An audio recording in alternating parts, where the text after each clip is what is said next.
ಇದೆಲ್ಲ ಮಾತಾಡಬೇಡಿ ಚೂರು. ಪ್ರೀತಿಯ ನನ್ನ ತಾಯಂದಿರೆ, ನನ್ನ ಅಣ್ಣ ತಮ್ಮಂದಿರೆ, ಹಾಗೂ ಈ ಕಾಡಿನಲ್ಲೇ ವಸಾಹತುಶಾಹಿಗಳ ಕಾಲದಿಂದನೂ ಕೂಡ ಸಿಂಧೂ ಕಣಿವೆ ನಾಗರಿಕತೆಯ ಕಾಲದಿಂದಲೂ ಕೂಡ ತಾವು ಈ ಪವಿತ್ರವಾದಂಥ ಪುಣ್ಯಭೂಮಿ ಕರ್ಮಭೂಮಿಯಲ್ಲಿ ತಾವು ತಮ್ಮದೇ ಆದಂಥ ಒಂದು ಸಾಂಸ್ಕೃತಿಕವಾದಂಥ ಸಾಂಪ್ರದಾಯಿಕ ಮತ್ತು ಧಾರ್ಮಿಕವಾದಂಥ ಜೀವನವನ್ನು ತಾವೇನು ನಡೆಸ್ಕೊಂಡು ಬಂದಿದ್ರಿ, ಇದು ನಿಜಕ್ಕೂ ಮನುಕುಲ ಒಮ್ಮೆ ನಿಮಗೆ ಕೈ ಎತ್ತಿ ಮುಗಿಬೇಕಾಗತ್ತೆ. ಬಹುಶಃ ನಾನು ಇಲ್ಲಿ ತನಕ ಕೇವಲ ಕಾಡು ಅಂದರೆ ಕಾಡಿನ ಮರಗಳು ಶ್ವಾಸಕೋಶ ಅಂತೇಳಿ ನಾನು ಭಾವಿಸಿದ್ದೆ. ಬಹುಶಃ ನಾನು ಇಲ್ಲಿ ಬಂದಮೇಲೆ ಗೊತ್ತಾಗಿದ್ದು 84 ಲಕ್ಷ ಜೀವರಾಶಿಯಲ್ಲಿ ಬಹಳ ಅಪರೂಪದ ಜನ್ಮ ಮಾನವ ಜನ್ಮ.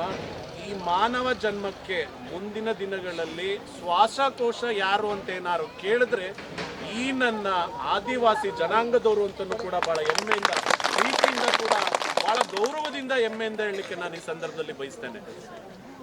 ತಾಯಂದಿರೆ, ತಾವು ಪಟ್ಟಂತ ಕಷ್ಟ ಈ ತಾಯಿಯ ಮಣ್ಣಿಗೆ ಹರಪಿಸೋದ್ ಮುಖಾಂತರ ನಿಮ್ಮ ಹಕ್ಕನ್ನ ತಾವೇನು ಕೇಳ್ತಿದ್ದೀರಿ, ಆ ಹಕ್ಕುಗಳಿಗೆ ಮುಂದಿನ ದಿನಗಳಲ್ಲಿ ಎಲ್ಲಿಯೂ ಕೂಡ ಪದಚ್ಯುತಿ ಬರದೆ ತಮ್ಮ ಬದುಕಿಗೆ ಒಂದು ಗೌರವಿತವಾದಂಥ ಒಂದು ಮನ್ನಣೆ ಮಹತ್ವ ಸಿಗುವಂತಕ್ಕಂಥ ನಿಟ್ಟಿನಲ್ಲಿ ತಾವೇನು ಇವತ್ತು ಎಲ್ಲರೂ ಒಗ್ಗಟ್ಟಿನಿಂದ ಈ ನಿಮ್ಮ ಮೂಲ ಜಾಗ ಅಥವಾ ನಿಮ್ಮ ಜಮಾ ಅಂತ ಏನಿದೆ ಈ ಒಂದು ಪುಣ್ಯಕ್ಷೇತ್ರದಲ್ಲಿ ತಾವು ಕೂತಿದ್ದೀರಿ.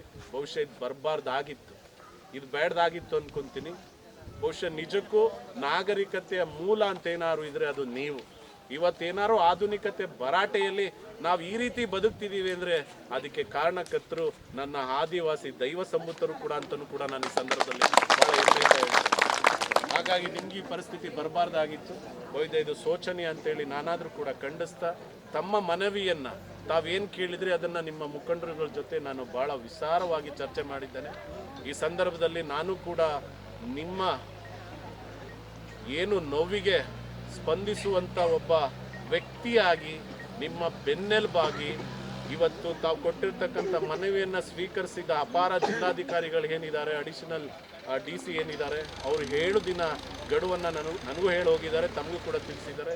ಈ 7 ದಿನಗಳ ಒಳಗೆ ಪಕ್ಕದ ನಮ್ಮ ನೆರೆ ಜಿಲ್ಲೆಯಾದಂಥ ಕೊಡಗಿನ ಜಿಲ್ಲಾಧಿಕಾರಿ, ನಮ್ಮ ಜಿಲ್ಲಾಧಿಕಾರಿ ಜಂಟಿ ಒಂದು ಸಭೆಯನ್ನು ಕರೆದು ತಾವು ಇವತ್ತೇನು ಕೇಳ್ಕೊಂಡಿದ್ದೀರಿ ಈ ಹಕ್ಕುಗಳನ್ನು ಅಥವಾ ನಿಮ್ಮ ಕನಸುಗಳನ್ನು ನನಸು ಮಾಡ್ತಕ್ಕಂಥ ನಿಟ್ಟಿನಲ್ಲಿ ಮೈಸೂರು ಮತ್ತು ಕೊಡಗು ಪ್ರಾಂತ್ಯದ ಜಿಲ್ಲಾಧಿಕಾರಿಗಳಿದ್ದಾರೆ ಎಂಬ ಮಾತನ್ನು ಭಾಳ ಸ್ಪಷ್ಟತೆಯಿಂದ ತಾವು ಬರವಣಿಗೆ ಮುಖಾಂತರ ಕೇಳಿದ್ರು.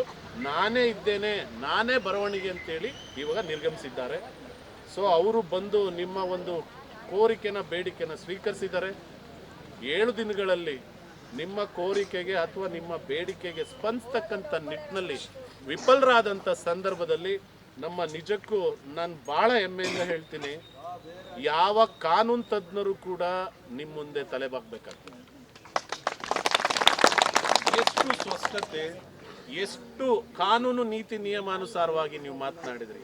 ಪುರಾತನದ ಆಕ್ಟ್ 1887 ಅವತ್ತಿಂದನೂ ಕೂಡ ನೀವು ನಿನ್ನೆ ಮೊನ್ನೆ ಬಂದಂಥ ರೆಗ್ಯುಲೇಷನ್ ಆ್ಯಕ್ಟ್ ಕೂಡ ನೀವು ಭಾಳ ಸ್ಪಷ್ಟತೆಯಿಂದ ನಮೂಸಿದ್ದೀರಿ, ಸ್ಪಷ್ಟತೆಯಿಂದ ಕೇಳ್ತಾ ಇದ್ದೀರಿ.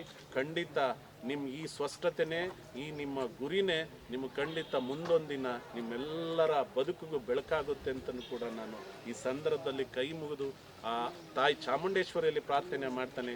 ಹೊಸ ವರ್ಷದ ಹೊಸ್ತಿಲಲ್ಲಿ ತಾವೆಲ್ಲ ಇದ್ದೀರಿ.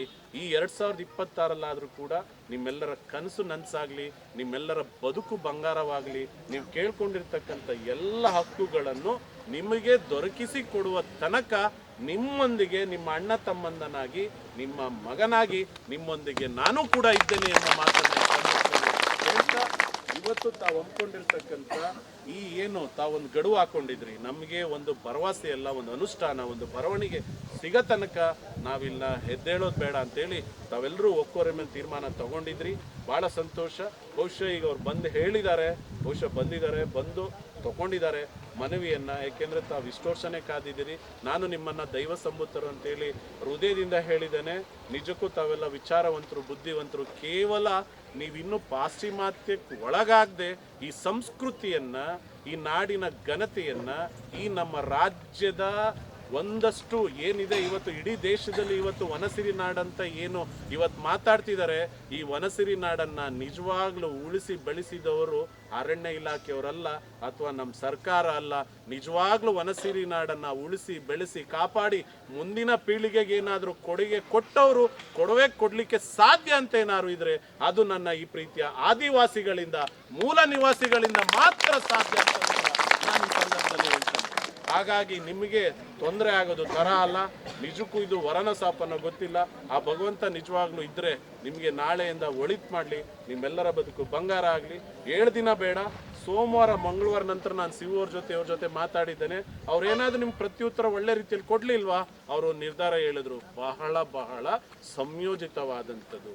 ಸರ್ಕಾರವೇ ನಿಮ್ಮನೆ ಬಾಗಿಲು ಬರಬೇಕು, ಸರ್ಕಾರನೇ ನಿಮ್ಮನೆ ಬಾಗಿಲು ಬರಬೇಕು.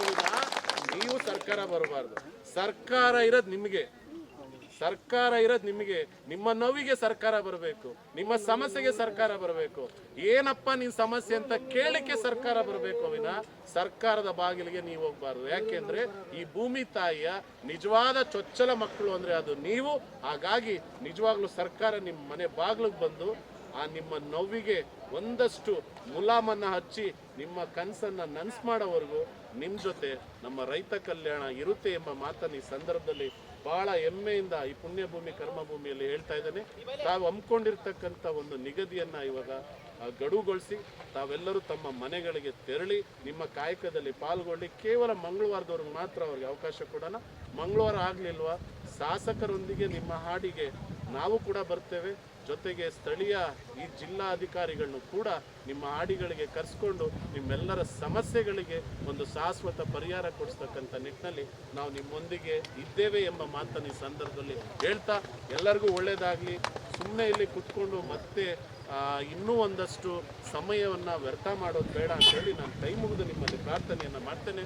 ನಾನು ಹೇಳಿದ್ದೀನಿ ಶಿವವ್ರಿಗೆ, ಅಣ್ಣವ್ರಿಗೆ, ನಾಳೆನೇ ಕರೆಸಿ ನಾವೇ ನಿಮ್ಮ ಹಾಡಿಗೆ ಬರ್ತೇವೆ. ನಿಮ್ಮೊತ್ತಿಗೆ ಇನ್ನೊಂದಷ್ಟು ಬಲ ತುಂಬಬೇಕಾ ಎಚ್ಚರಿಸ್ಕೊಂಡು ಒಟ್ಟಾರೆ ಈ ಸಮಸ್ಯೆಗೆ ಪರಿಹಾರ ಕೊಡ್ತಕ್ಕಂಥ ನಿಟ್ಟಿನಲ್ಲಿ ನಾವು ನಿಮ್ಮೊಂದಿಗೆ ಇರ್ತೇವೆ. ಸರ್ಕಾರದ ಪ್ರತಿನಿಧಿಗಳನ್ನು ನಿಮ್ಮ ಹಾಡಿಗೆ ಕರೆಸಿ ನಿಮ್ಮ ಕಷ್ಟ ಕಾರ್ಪಣ್ಯಗಳಿಗೆ ಒಂದು ಶಾಶ್ವತ ಪರಿಹಾರವನ್ನು ಕೊಡ್ತಾರೆ. ದಯಮಾಡಿ ನಮ್ಮ ಒಂದಷ್ಟು ಮನವಿಯನ್ನು ನೀವು ಕೂಡ ಸ್ವೀಕರಿಸ್ತೀರಾ ಅಂತೇಳಿ ನಾನು ಅಂದ್ಕೊಂಡಿದ್ದೀನಿ.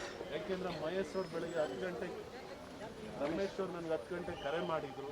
ಕಾಲ್ ಮಾಡಿದ ಕೂಡಲೇ ನಾವೆಲ್ಲೋ ಇದ್ದವರು, ಯಾಕೆಂದರೆ ನಿಮ್ಮ ಮೇಲೆ ಇರ್ತಕ್ಕಂಥ ಅಪಾರ ಪ್ರೀತಿ ವಿಶ್ವಾಸ, ಏಕೆಂದರೆ ಎಲ್ಲೋ ಒಂದ್ಸರಿ ಈ ಹೆದ್ದಾರಿಯಲ್ಲಿ ಸಾಗಬೇಕಾದ್ರೆ ನಿಮ್ಮ ಒಂದಷ್ಟು ಸೂಕ್ಷ್ಮವಾಗಿ ಗಮನಿಸಿದ್ದೇವೆ. ನಿಮ್ಮ ಜೀವನದ ಕ್ರಮಗಳನ್ನು ನೋಡಿ ನಾವೇ ಹೆಮ್ಮೆ ಪಟ್ಕೊಂಡಿದ್ವಿ. ಇವತ್ತು ನಿಜಕ್ಕೂ ನನ್ನ ಸೌಭಾಗ್ಯ ಅನಿಸುತ್ತೆ, ಎಲ್ಲೋ ಒಂದಿನ ನಾವು ಓಡಾಡಿದಂಥ ವ್ಯಕ್ತಿಗಳನ್ನು ಭಾಳ ಹತ್ತಿರದಿಂದ ನೋಡುವಂಥ ಒಂದು ಸಂದರ್ಭ ಇವತ್ತು ನನಗೂ ಕೂಡ ಬಂದಿದೆ. ಇದು ನಿಜಕ್ಕೂ ನನ್ನ ಸೌಭಾಗ್ಯ ಅಂತ ಭಾವಿಸ್ಕೊತೀನಿ. ನಿಮ್ಮ ಕಷ್ಟದಲ್ಲಿ ನಾವಿದ್ದೇವೆ ಅಂತ ಹೇಳ್ತಾ, ತಾವು ಏನು ನಿರ್ದಿಷ್ಟವಾದಂಥ ಒಂದು ಮುಸ್ಕರವನ್ನು ಹಮ್ಮಿಕೊಂಡಿದ್ರಿ ಅದನ್ನು ಹೃದಯದಿಂದ ಪ್ರೀತಿಯಿಂದ ಅದನ್ನು ರದ್ದು ಮಾಡಿ ತಾವೆಲ್ಲರೂ ತಮ್ಮ ಮನೆಗಳಿಗೆ ನಿರ್ಗಮಿಸಿ 2-3 ದಿನಗಳ ಕಾಲ ಗಡುವನ್ನು ನಾವು ನೋಡೋಣ. ತದನಂತರ ನಾವು ನೀವೆಲ್ಲರೂ ಸೇರಿ ಕಾನೂನಾತ್ಮಕವಾಗಿ ವಿಶೇಷವಾದಂಥ ಒಂದು ಹೋರಾಟವನ್ನು ಹೇಗೆ ರಚನೆ ಮಾಡಬೇಕು ಅನ್ನೋ ಒಂದಷ್ಟು ವಿಚಾರಗಳನ್ನು ನಿಮ್ಮೊಂದಿಗೆ ಚರ್ಚೆ ಮಾಡಿ ಮುಂದೆ ಏನು ಕ್ರಮ ಕೈ ತಗೋಬೇಕು ಅನ್ನೋದನ್ನು ನಾವೆಲ್ಲರೂ ಸೇರಿ ತಗೊಳ್ತೀವಿ.